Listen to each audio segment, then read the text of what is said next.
I've shared several stories about individuals, or even small groups of individuals, who have allegedly gotten away with murder. But what if I told you that in July of 1981, an entire town got away with a murder? What if I told you that when you hear this story, you might have very mixed opinions about the victim and the alleged killers? Join me for the odd mystery story of Ken Rex McElroy, as I share the story of a town bully and a criminal so extreme, so conspicuously bad and frightening, that he inspired a mob to take the law into their own hands, and then inspired hundreds more to hold their silence for many decades to follow. With just 440 residents, the farming town of Skidmore, Missouri, was a place where everyone knew everyone. The people there were typically hard-working salt of the earth types. It wasn't the type of place anyone would have expected to become the center of a crime spree. Despite being in the middle of America's heartland, Skidmore had a sort of, quote, Wild West feel to it even before 1981. The people in this town were self-sufficient and more inclined to handle problems face to face than to seek help from outside the local authorities. So, when these independent and mostly self-sustaining souls turned to law enforcement for help, the situation was already gravely serious. Unfortunately, when it came to Ken McElroy, law enforcement wasn't up to the challenge of solving the town's problem. Ken McElroy was one of 16 children from the wrong side of town. His father was a tenant farmer, and his mother was a housewife. He dropped out of school by the 8th grade, preferring to hunt raccoons and commit petty crimes. He soon grew into a large, armed, intimidating figure who knew how to use threats and force to get whatever he wanted. For more than 2 decades, McElroy was suspected of being involved in theft of grain, gasoline, alcohol, antiques, and livestock, but he avoided conviction when charges were brought against him 21 times. Often, after witnesses refused to testify because he allegedly intimidated them, frequently by following his targets or parking outside their homes and watching them. He terrorized Skidmore by committing crime after crime: assault, child molestation, statutory arson, burglary, animal cruelty. McElroy fathered more than 10 children with different women. Once, he violated a 12-year-old girl. To avoid statutory charges, he divorced his wife. He then married the girl, Trina, when she was just 14 and already pregnant with his child. To force her mother to agree, he set her mother's house on fire and then shot her dog. Although he couldn't read, he knew how to pick a good defense lawyer and pay one. He also knew how to cultivate the right allies. Defense attorney Richard McFadden loved McElroy. He could count on him to pay in cash to defend 3 to 4 felonies a year. His hunting buddies were always willing to stand up and perjure themselves, so it became impossible to place McElroy at the scene of any crime. When that didn't work, McElroy would intimidate witnesses sitting in their driveway with a shotgun staring menacingly at them. He'd stuff rattlesnakes into juror mailboxes. It didn't take long for witnesses to recant or for jurors to vote for an acquittal. Eventually, Trina would succumb to Stockholm Syndrome, morphing from victim into fellow perpetrator. Sometimes she'd hold a shotgun on witnesses while McElroy ranted at them. The eerie specter of 47-year-old McElroy and his creepy child accomplice pushed the town into a state of deep fear and terror, and everyone knew McElroy was perfectly happy to pull the trigger. Once, he'd shot a local farmer in the stomach twice, just because the farmer had ordered him to get off of his land. When he sauntered into the local watering hole, known as the D&G Tavern, he could empty the place out in minutes. He did it often, walking in as if he owned the place. Del Clement, the real owner of the bar, would stare resentfully as his customers fled and as McElroy forced him to serve up drink after drink. Even the police weren't immune from McElroy or his threats. Margaret Stratton, wife of State Police Corporal Richard Stratton, received a visit from McElroy and his shotgun a few weeks after her husband arrested him.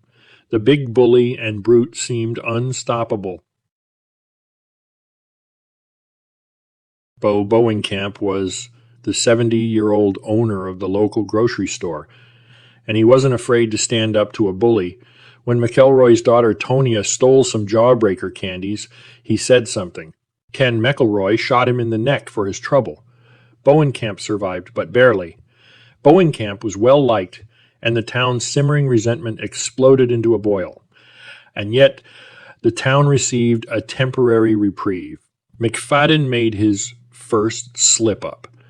He requested a change of venue and got it, only for the new prosecutor to hit McElroy with a second-degree assault charge. It was better than nothing. The 2-year sentence would be the first time McElroy actually saw the inside of a prison cell for any of his crimes. The town rejoiced, but not for long. McElroy was out within days. The judge allowed him out on a $40,000 bond pending an appeal. He swaggered into the D&G with a firearm in clear violation of his bond, vowing to finish the job with Bowenkamp. The bar patrons called the prosecutor, who revoked his bail. The judge scheduled a hearing. McElroy should have been back in prison so quickly his head spun. But that's not what happened. McFadden kept scheduling delay after delay, and every delay meant McElroy spent even more time outside of prison. Fed up, some 50 or 60 residents headed to the American Legion Hall to meet with Sheriff Danny Estes. Perhaps the meeting began as an honest exploration of townsfolk legal options. Perhaps a plan was already broiling. The official record says that Sheriff Estes recommended that the townsfolk form a neighborhood watch and avoid confronting McElroy. There was talk of a neighborhood watch of sorts. Men at the meeting bandied about the idea that they could follow McElroy around in groups, armed groups, at all times. The plan wasn't particularly feasible, though, and by the time the mob left the meeting, they had other ideas. They headed over to D&G, where Ken and Trina were sharing a drink. Every one of them had a weapon close to hand. A rifle, a shotgun, a pistol. 20 townspeople went inside to confront McElroy. McElroy didn't seem particularly concerned. He rose without a word, made Trina follow him, and headed outside to his truck, a Silverado. McElroy had time to start the truck before one man shot him from the front and one man shot him from behind. The latter shooter was probably Del Clements, the owner of the D&G bar. The shots shattered the window of the truck. One of the townsfolk opened the passenger side door to haul Trina out and to get her to safety.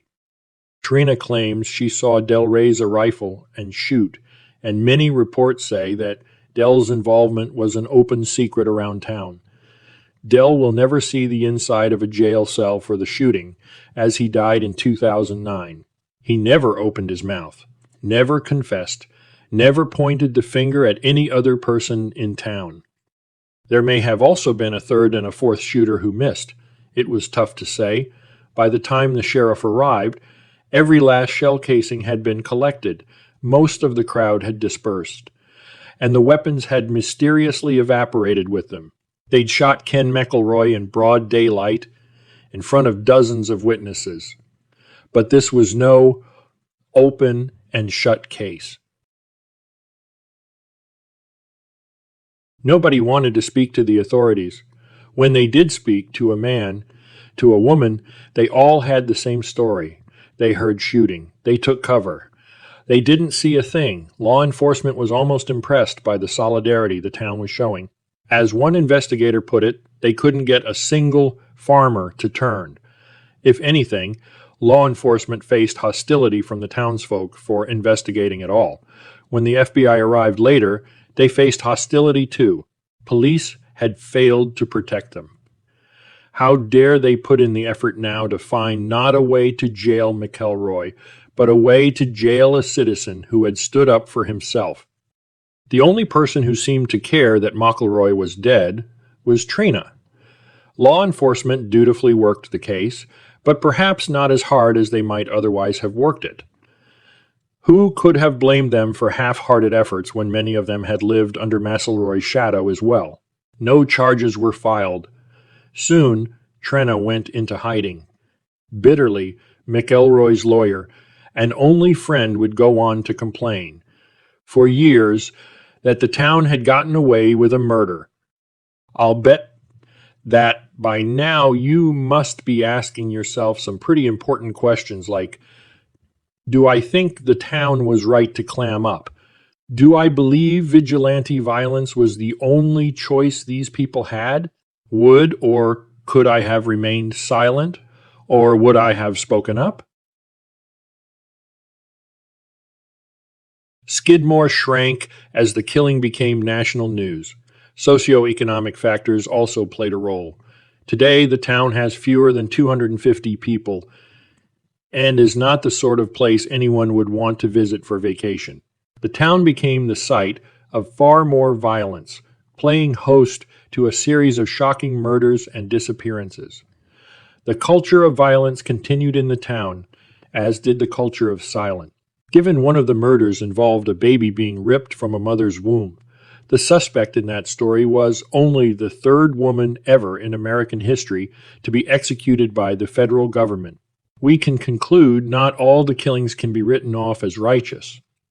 Of course, it would be foolish to lay this culture of violence completely at the feet of the mob that ended the life of McElroy.